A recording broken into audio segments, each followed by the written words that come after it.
Welcome. All right, well, first I'd like to start off with a prayer before this meeting. So if you bow your heads.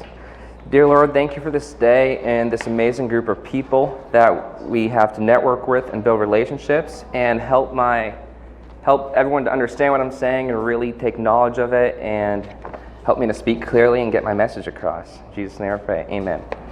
Well, first I want to just say that please do your due diligence off of anything I'm saying because I don't want anything bad to happen. Well, today we're going to be talking about branding. How would you like to charge 2 times more than your competition like Yeti, have customers buy from you over and over again and refer you, or personally guarantee sales before any transaction happens? Now, this is something that we all want, and big, large companies make it look effortless. That's because they have one thing that most small businesses don't, and that is brand. Not many people actually understand this topic because there's a lot of nonsense and different opinions out there about branding. But today, my goal is to make it clear for you and give you different strategies to develop and grow your own personal brand. We will be learning what branding is, how it makes money, and how to grow your own brand. Now, in order to accurately teach on this, we first have to define the word branding. And these are the top 3 best examples I found on the dictionary. First off, a brand is the identity and story of a company that makes it stand out from competitors that sell similar products or services. A brand is a name, term, design, symbol, or any other feature that identifies one seller's good or service as distinct from those of other sellers. And last, branding is the process of creating a distinct identity for a business in the minds of your target audience and general population. At its core, branding consists of a company's name, logo, visual identity, design, mission, values, and tone of voice. You will form an identity around your business that will build a community. And that community can deter or attract the business that you want. Going back to redefine our definition of brand and how a brand actually works is that branding involves deliberate planning to achieve a desired outcome. Some good examples of brands is Huggies diapers. Huggies is America's #1 diaper seller. This is because, let me make sure I get this right, they targeted a particular market, which are diapers, and they stayed focused on the area and did not deter from it. Then their job was to create the image of their company and their logo in your mind whenever you were to go to the store to buy diapers. Second is McDonald's. Most people don't know this, but McDonald's is actually one of the world's biggest and largest real estate companies. They have over 40,031 restaurants. 37,000 of these are franchised, and only 2,700 are company operated. This brand speaks for itself because they only own 2,000 of their 40,000 restaurants. They've built such a large emotional connection with their customers that 37,000 people have wanted to own part of the brand. The last example is Nike. I don't know if any of you are golfers in here, but Nike has done a lot of brand deals with Tiger Woods. The reason they did that was to build the image of whenever you were wearing Nike, that whenever you hit that perfect golf shot onto the green, you get to feel like Tiger for a little bit because you're representing their brand, which he decides to wear. I personally am not that good at golf. I'm Tiger wish he could. I'm not Tiger Woods.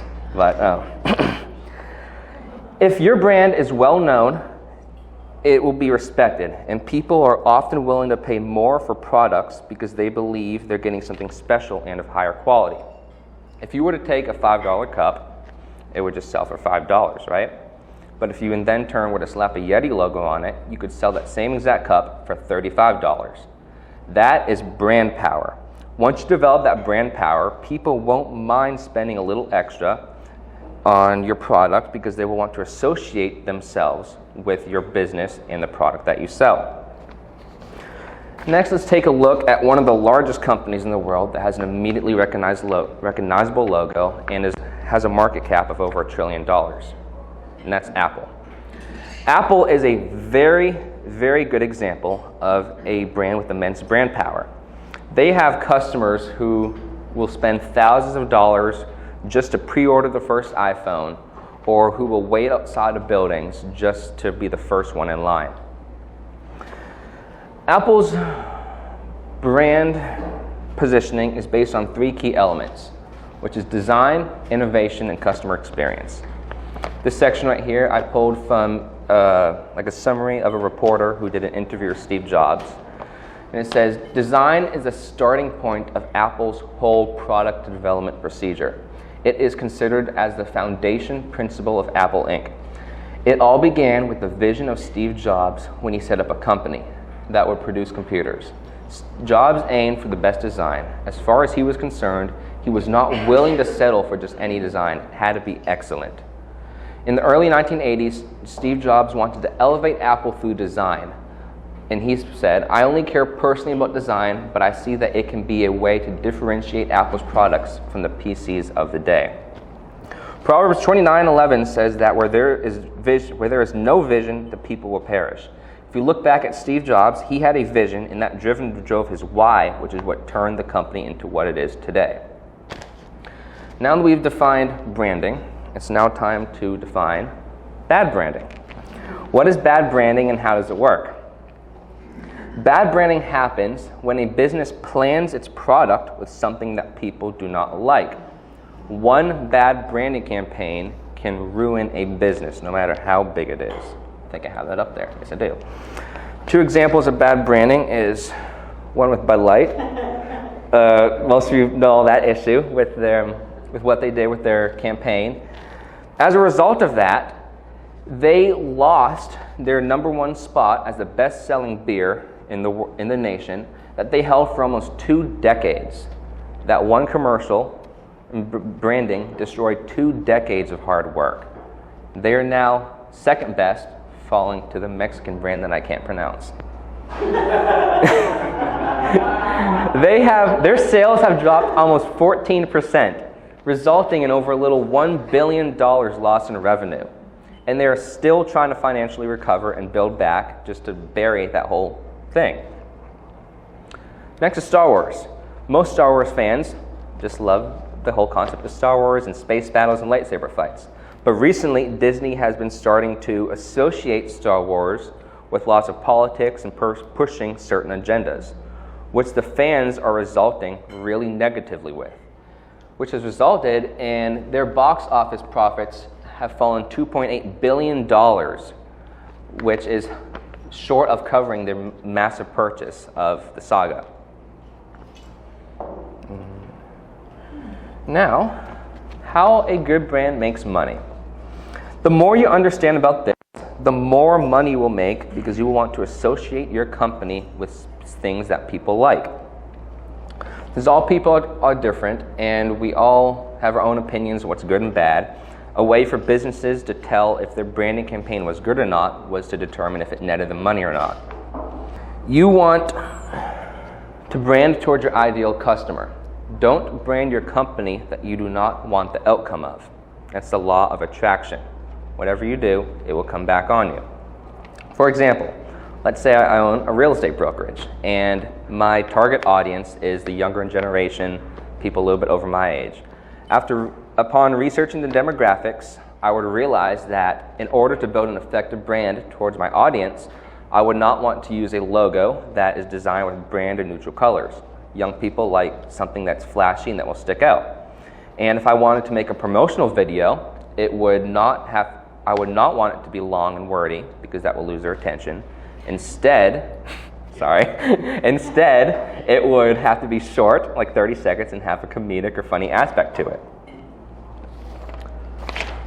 Your product plus your desired outcome equals a good outcome.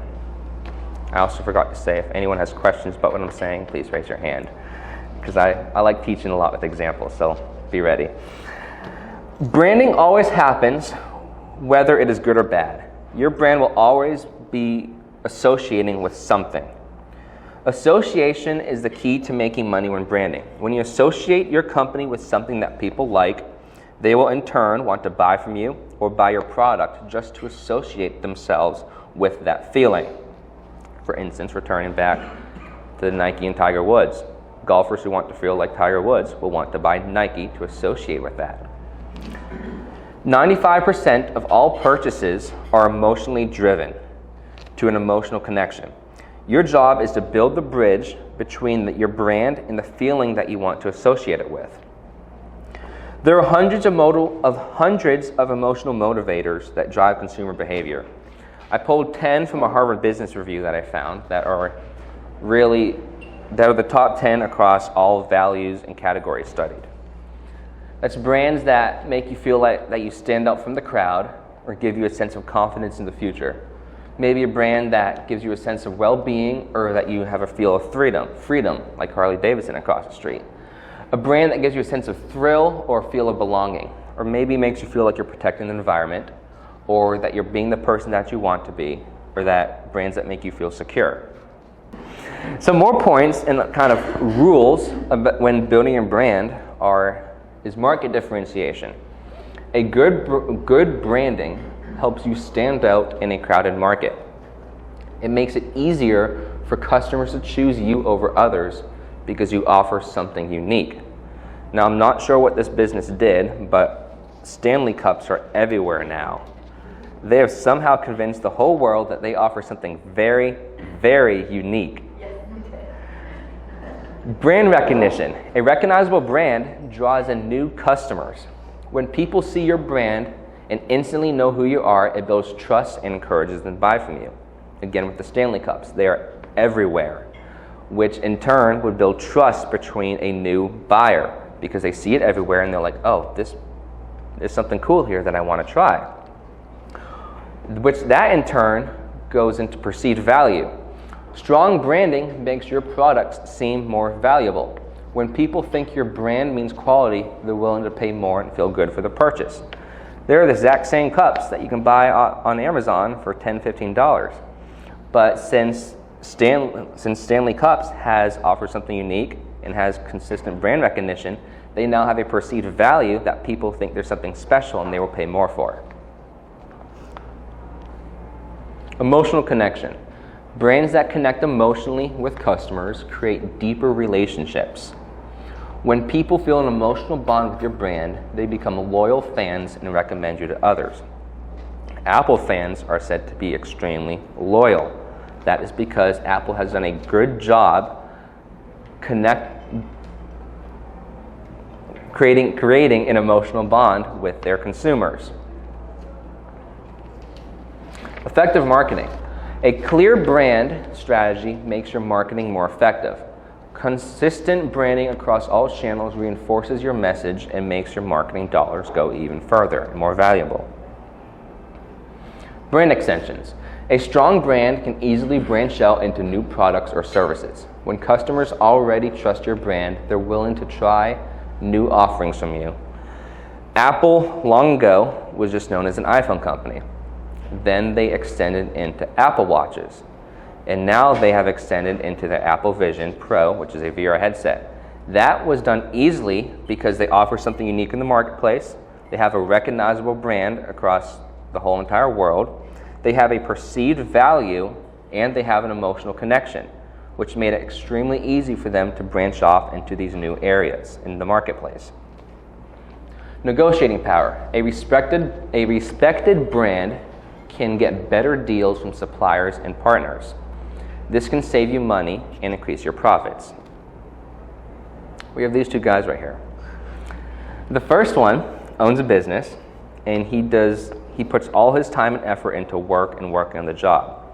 The second guy over there, he also owns a business. However, he puts an equal amount of effort into working on his job and working on his business. He makes sure to offer something unique, has effective branding, and creates an emotional connection with his customers. Which one do you think will have more negotiating power in business? The second guy. That also gives his business a better asset value over the second guy. Asset value is a well-established brand is a valuable asset. It boosts the overall value of your company, making it more attractive to investors and potential buyers. Before a company goes public on the stock market, it goes through the SEC does rigorous research on the business to make sure they are a valuable asset and that they will be attractive to customers. So if large businesses on a large scale are making sure they're valuable, there is no reason why small businesses should not be making sure they are a valuable asset in the marketplace. Now that we understand what branding is and how it can make you money and what you can do to make it money, we now move into how to grow your own brand. And the last time to redefine branding with what we've learned and make it more concise and clear is that excellent branding involves deliberate planning to achieve an excellent outcome for your desired customers. Now let's pause real quick. Some of you may be saying, Anthony, I don't have a physical product that I sell like stores, but you do have a product you sell. Your product is the experience and value that you sell in interaction with your customers. How would you associate your product with your desired outcome? Let's take an example. Let's take an outcome that everyone wants in the world, and that's money. All of us would love to have this gold bag of coins. Your job is to represent your brand in the best way possible. When working, do you make the experience smooth, or do you go over the top providing value and information? All of this can be associated with your brand and can reflect negatively or good on the company you own or either work for. You can test this too. Let's say you can try different strategies when talking to customers or just every day at work. Let's say you try one new strategy every 2 weeks, and after 8 weeks, you have 4 data outcomes.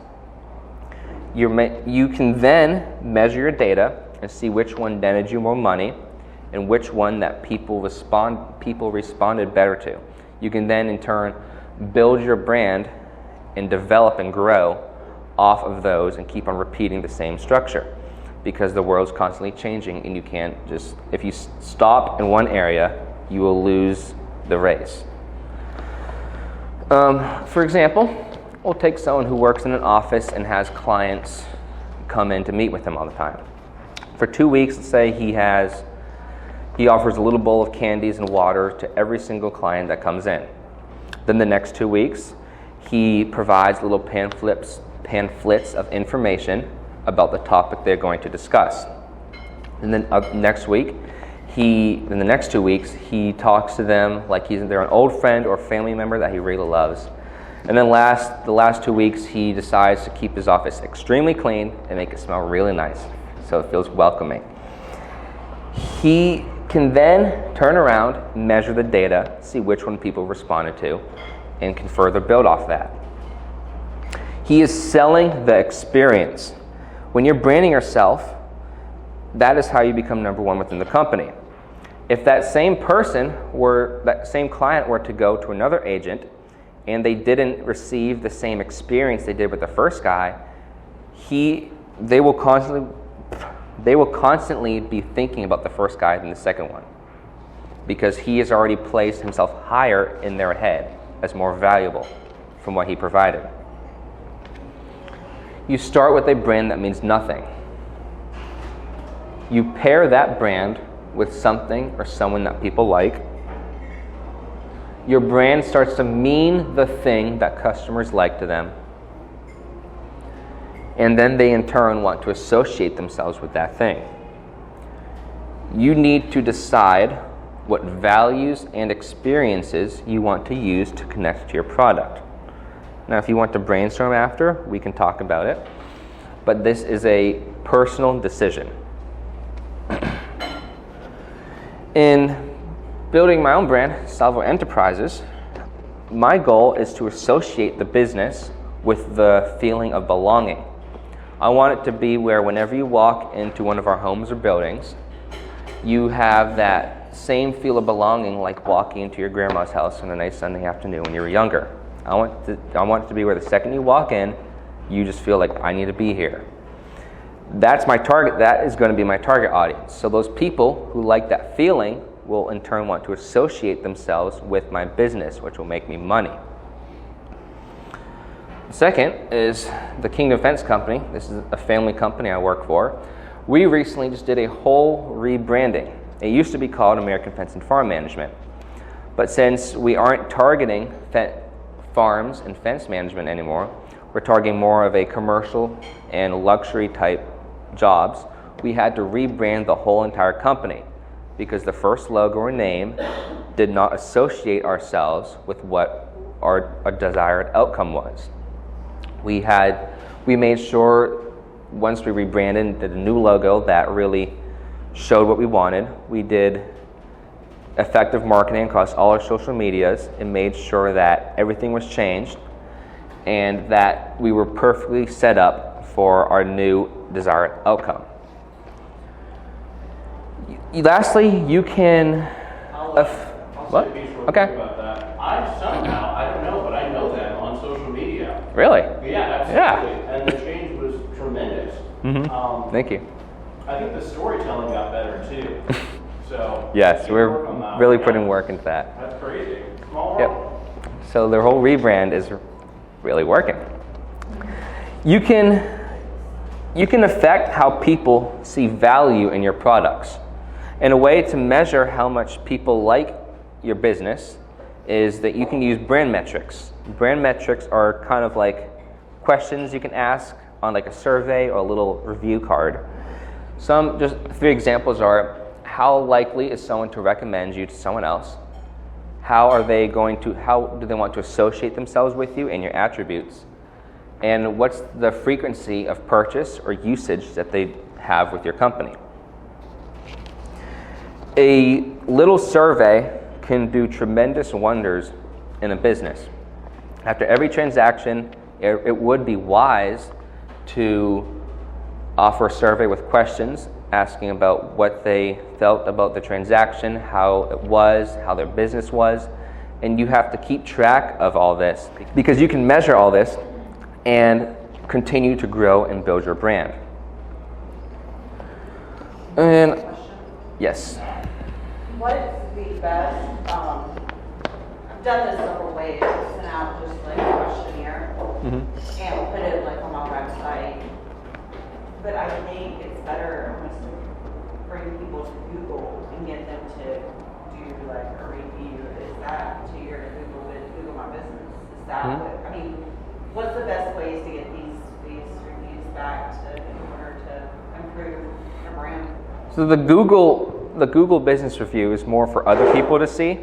What I'm talking about is like gathering their email and sending out a personalized survey to them with just a few questions asking about how was your team, how was the person who represented the business, how was their transaction, how smooth did it go, and that's how you can measure for your own business how well you're doing. Does that make sense? Yeah. Do you give them something for that? What do you mean? Like something free? Filling out this survey? You could, but most people, if you ask them, they'll just fill it out. It takes a few minutes. A lot of food places, restaurants, yes. Like your Papa John's will send out, you get a free cheese, you fill out a little questionnaire. So everybody, they get that. A lot of restaurants do that. Yes. It's personalized for your order, when you order there. And if you give them like a piece of paper and just have a little questionnaire survey on the bottom, they can fill that out and then send it back, or if you're going to meet with them again. And so I want to leave with a real life example of what I believe was a great branding strategy. I recently, past May, went to a golf tournament, and I was doing extremely bad. But on hole 16, it changed.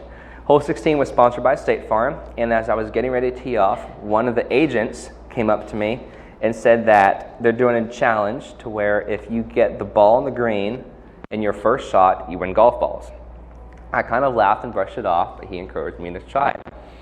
So upon saying a little prayer, I smacked the ball as hard as I can, and I was thoroughly impressed at how, you can tell how good I did when I hit the ball because my dad and brother stopped and were watching it too. Because I lost every single ball before that. It flew perfectly straight. I went through a lot. It went perfectly straight, hit a tree, bounced off, landed on the green, and almost got a hole in one. I was so happy when I won those golf balls that now whenever I see those golf balls when I use them, or when I think about that past tournament, I always remember that feeling I experienced was through State Farm. I don't remember anyone else who sponsored the other holes, but I remember the experience I had with that company, which has me telling you all about it 3 months later. That is the value of selling an experience in your business. What if you would have done a really bad shot? Yes, most likely. You would still remember State Farm, though. I would still remember it. But the reward, when someone does get it good, will really stick in their heads. Well, I said I was going to cover 3 things, which is what branding is, how it makes money, and how to grow your own brand. I hope you feel that I covered these 3 things for you, and thank you.